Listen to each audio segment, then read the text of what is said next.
So, does anyone else still remember Quizilla, or is that just me?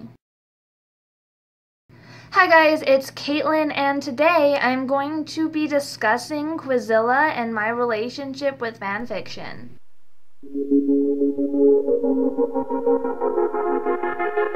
So I'm sure that everybody knows what fanfiction is, but if you don't, it's basically when people love a story so much or love characters so much that they decide to write their own story in that world with the same characters, but usually it's either what they want to happen, what they wish had happened, or just completely out of nowhere. Fanfiction, I think, gets a really bad rap because a lot of it is really bad. But that being said, not all of it is. And that's why I want to talk about Quizilla, because I loved Quizilla back in the day. I loved it. It had quizzes, it had fan fiction, it had original stories, it had personality tests, it had polls, it had everything. That's how I realized that I was destined to marry Tom Felton. That's how I read all of my Harry Potter fan fiction in between all of the books coming out. That's how I realized that Draco Malfoy is a very, very naughty boy who is obviously secretly in love with Hermione Granger. And that's why I am a Hermione shipper. I know it's not canon, but I'm a Hermione shipper. I miss Quizilla so much. I was on it constantly. My account only existed for Draco Malfoy Harry Potter fanfiction. Not like Draco Malfoy / Harry Potter, because I read a few of those and it wasn't my thing. But just Draco Malfoy fanfiction in the Harry Potter universe. I loved it so much. And I'm not gonna lie, I love lemons. Do you know what lemons are?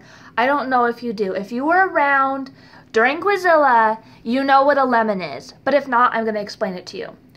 Quizilla had rules against sexual and pornographic content. So like no sex scenes, no like aching loins and muttered moans and none of that. None of that at all.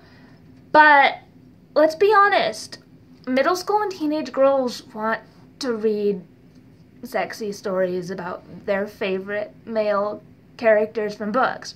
And obviously we wanted to know which of these stories about our favorite characters, Draco Malfoy, which of them contained this sort of content so we could avoid it. Avoid it, yeah. But if the poster, like the person who wrote it, posted that it was pornographic, had sexual content, Quizilla admins would just automatically delete it. Just gone, like that. So there became a code. This code was lemons. So if you wanted scandalous Draco Malfoy fanfiction, you would type in Draco Malfoy lemons. Or you would type in Draco Malfoy and narrow it down by choosing the tag lemon. And that was really effective. Except then you had the little goody-goody narcs who had to go and contact the admins and be like, I want you to take down all these awful lemon stories. And the admin, I actually just read like a post that the creator of Quizilla wrote a year or so ago. Oh, and for the record, Quizilla no longer exists, in case you missed that. Like, it got bought out by MTV or Teen Nick or some shit, and they ruined it. You can still type in Quizilla.com, but it just takes you to teennick.com, where it looks stupid and the quizzes are moronic. So, fuck you, Teen Nick. But back to the point. So I saw a post from the original creator, and she got a message from these little goody-goody narcs, and they were like, we want you to take down all of these lemon stories. They're awful. And she was like, well, what's your problem with citrus fruit? And they explained it to her. So she went through and she looked up lemons and deleted them. Which is sad, because I'm sure there were actually a few modest goody-goody stories about a character named Lemon or something. I don't know. I'm sure there was something innocent with the name Lemons. So I don't know. I feel bad for those people. But obviously, we could not be deterred. Actually, I wasn't writing the fan fiction, but I was reading it, and they could not be deterred. I was not going to be stopped. So obviously they just started using the number 3 to replace the E in lemons. And when they figured that out, they replaced the O with a 0. And when they figured that out, they made it a 3 and a 0. And when they figured that out, they started writing lemons backward. Like, you cannot stop a determined teenage or prepubescent girl. That's all there is to it. And while 13-year-old boys were starting to watch porn and picking up their first Playboys and, like, sneaking, like, glimpses of people in the shower, we girls were on Quizilla reading dirty Draco Malfoy fanfiction, and I have no regrets at all, because they were the best. That being said, I do admit that there was a lot of other stories that I kind of read, and for some reason, a lot of them seemed, like a lot of the vampire ones that were around before Twilight, kind of made Twilight look like the epitome of relationship goals, because, like, I remember I read like 8 of them and I loved them, and looking back, I don't know what I was thinking, but they were all like, a girl climbs out of the shower, puts a towel on, and is then kidnapped by a vampire, locked in an extravagant room and spoiled rotten, and she hates him but she loves him, and he like beats her and rapes her, but it's okay because he's hot. Well, obviously that's not ideal, but I liked it at the time because I didn't know better. But that's the problem, I think, with fan fiction, is you have some good stuff. Like, I will leave a link down below. I actually just read my first Draco Malfoy fan fiction in years. Actually, no, I read one a couple weeks ago and it was awful. But I read my second Draco Malfoy fan fiction in like 10 years. Has it really been that long? Oh my gosh, I think it has. I actually read a really good one yesterday. I'll link it down below. It's called Shelter and Sanctuary by a user called Music on a forum of our own. Like I said, I'll link down below. I really enjoyed it. It's 3 parts, really well written, really well paced. I really liked it. It's a Hermione fan fiction in an AU in which Voldemort won and Harry Potter is dead. The only problem with this is that it leaves off on a cliffhanger and it hasn't been updated since 2011. So that killed me a little inside. I thought I was going to have a little more time, but I didn't. But the author posted in September of this year saying that eventually there's going to be a part 4, so I'm hoping for that. I don't know how these people who read it in 2011 are surviving their life right now because I'm dying. But that's something that I think needs to be taken into account when people talk all this crap about fan fiction. And that is that there is good fan fiction out there. At the end of the day, fan fiction is just as valid a method of self-expression and artistry as the original works are, in some cases, not all. Not all. I've got some examples of each behind me, and I'll show those to you in a second. But what you have to take into account, like I said, is some is actually good. Some of them are actually good, talented writers who, I don't know, maybe they are writing their own novels elsewhere, or maybe they just don't have the confidence or the drive to do that. But they take these characters and this world that already exists, and they make it their own. I'll also link one called My Immortal. It's a Harry Potter Draco Malfoy fanfiction, not slash, just like this really hipster, emo, whatever you want to call it, girl wrote it about herself being in love with Draco Malfoy and Harry Potter and how they were fighting over her. I'll link that down below because that is bad. But I think it's really important, like I said, to acknowledge that there are some genuinely good writers who can write a good world, can write a good story, and they can take these characters that you're familiar with in this world that you're familiar with, and they can just turn it upside down. So it's completely unlike anything you've read before. And somehow it reads just as true as the original works. Somehow it's like you can see the similarities, but it's different. And honestly, if they just changed a few names, it would be a very effective standalone novel of their own. And that's what I think, like I said, is important to remember. And I know that when I'm saying, oh my gosh, some of these fan fictions are good enough to be published, all you're thinking of is all this Twilight fan fiction that's awful that has been being published lately.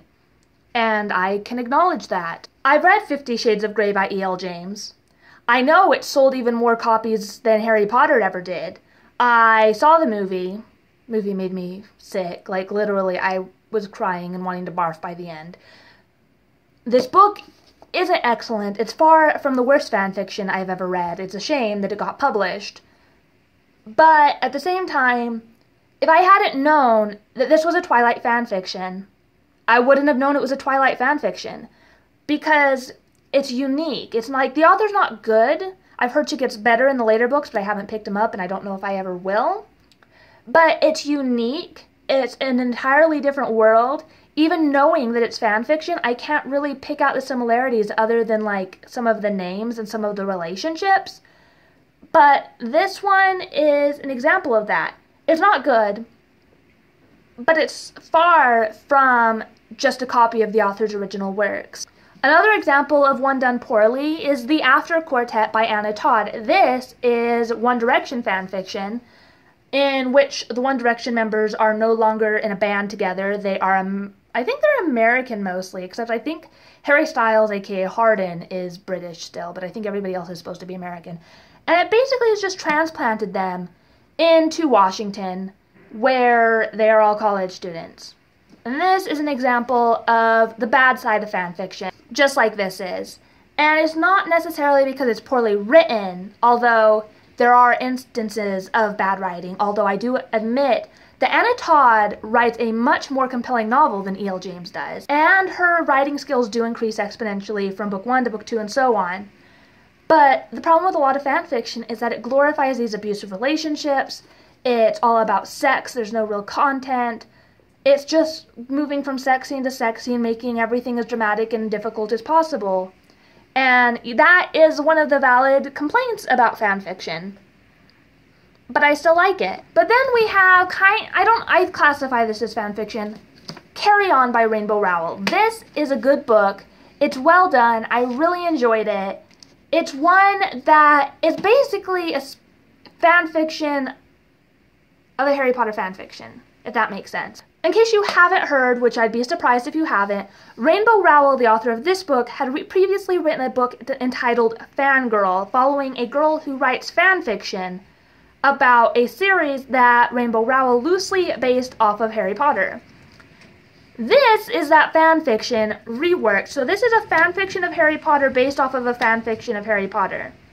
So Simon Snow is a fanfiction of Harry Potter, and this is a fanfiction of Simon Snow, even though Simon Snow doesn't exist in real life outside of this, if that makes sense. But this is well done. This isn't a story that glorifies abusive relationships. This isn't a story that's completely plotless. This isn't a story that's all about sex. In fact, there's not even sex in this book. Sorry to disappoint you if you wanted it to be. This is a story with compelling characters where you can see the similarities between this and the source material, in that even though the names have been changed in this, you can see the similarities between Simon and Harry, what's the school called? Watford and Hogwarts, Baz and Draco Malfoy. You can see all these similarities, but it's so different. It's its own world, it's its own universe, it has its own characters, and they're so fascinating and unique and interesting and wonderful and amazing, and I can't help but love them. And that is something that I think is very, very important in fanfiction, because I think what it comes down to is that most people who are interested in reading quality fanfiction aren't reading it because they want all these awful things. I think the point that needs to be made about fanfiction is it's not thievery, it's not meant to be disrespectful, although sometimes it is. Most of the people writing fanfiction, most of the people reading fanfiction are doing it out of love.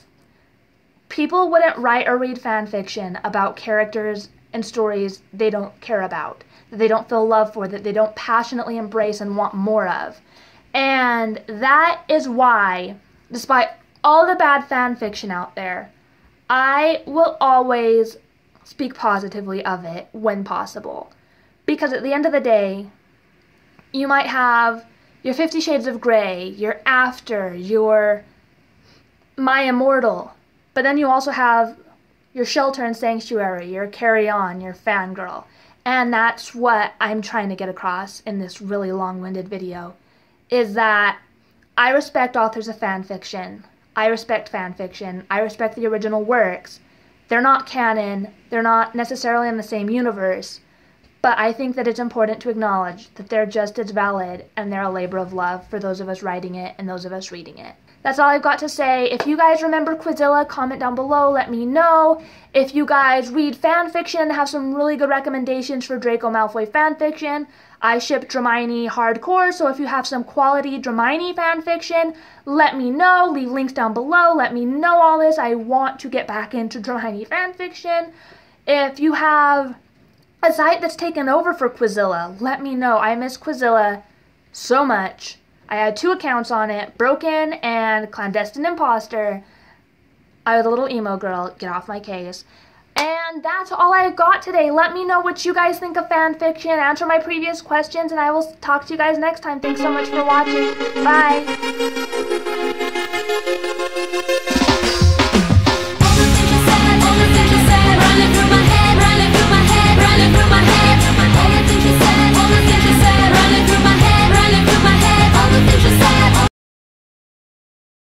So, if you wanted Draco Malfoy slutty fanfiction, go away tag. So obviously they just started using the letter 3. And when they figured that out, they wrote